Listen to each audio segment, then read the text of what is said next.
The Devil's Trap, Volume 2, written by James Babb, narrated by Lee Allen.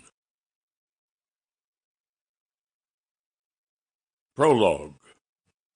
Wanted. $200 reward. We will pay $200 to bring in Brody Martin, wanted for suspicion of murder and horse stealing. Brody Martin is suspected of having a part in the murder of Gordon Doc Miller sometime in November 1880. And he is wanted for stealing one black mare and one bay horse from Billy Miller on the night of December 10, 1880.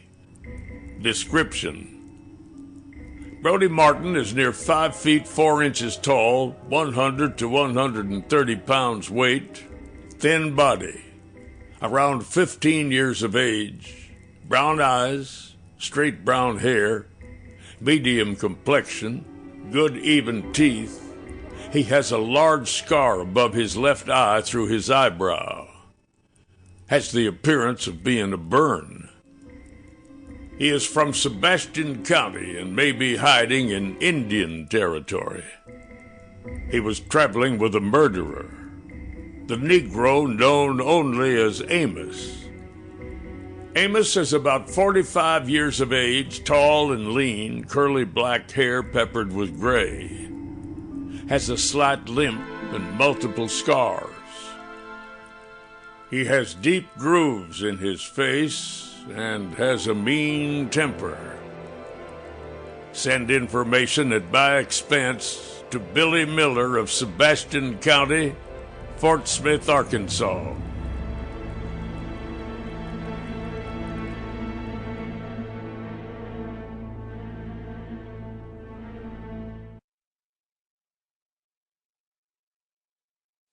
Chapter 1.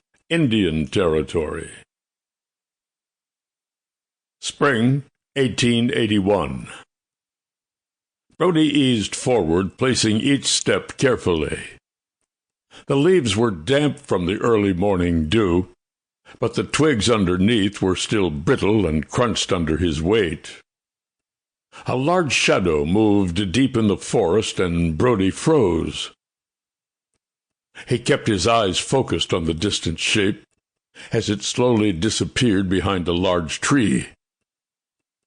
He started forward, but hesitated when he heard dead limbs cracking and leaves swishing. Realizing who was coming, Brody paused, shook his head in agitation, and then turned.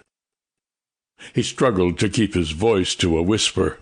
"Todd, I told you to stay with your pal." The boy's smile faded to a frown, but he stood his ground. "But Flint, Father said he was going down the trail to check the last traps." Brody sighed heavily.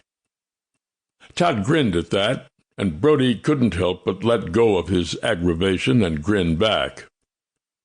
He leaned closer to Todd and whispered, "Well, stay close and be quiet.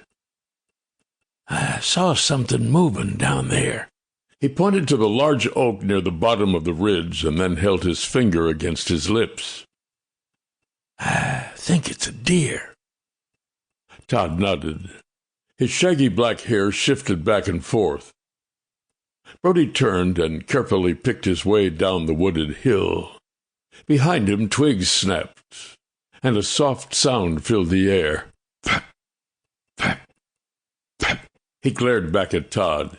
"Stop that!" Todd nodded, made one last popping sound with his mouth, and then cinched his lips tight. Brody sighed again. He thought Indians were supposed to be sneaky and quiet, but Todd was louder than a herd of blind cows coming through a cane patch.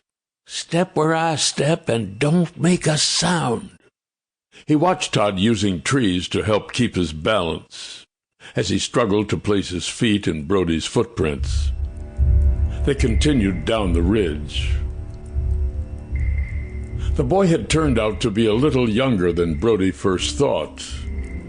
When Todd's Sample complete. Ready to continue?